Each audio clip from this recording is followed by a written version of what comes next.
أعوذ بالله من الشيطان الرجيم. ولكل درجات مما عملوا وما ربك بغافل عما يعملون.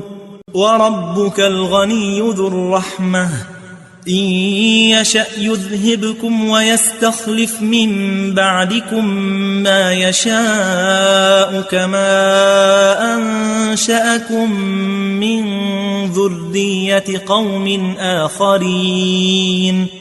إنما توعدون لآت وما أنتم بمعجزين. قل يا قوم اعملوا على مكانتكم إني عامل فسوف تعلمون من تكون له عاقبة الدار إنه لا يفلح الظالمون.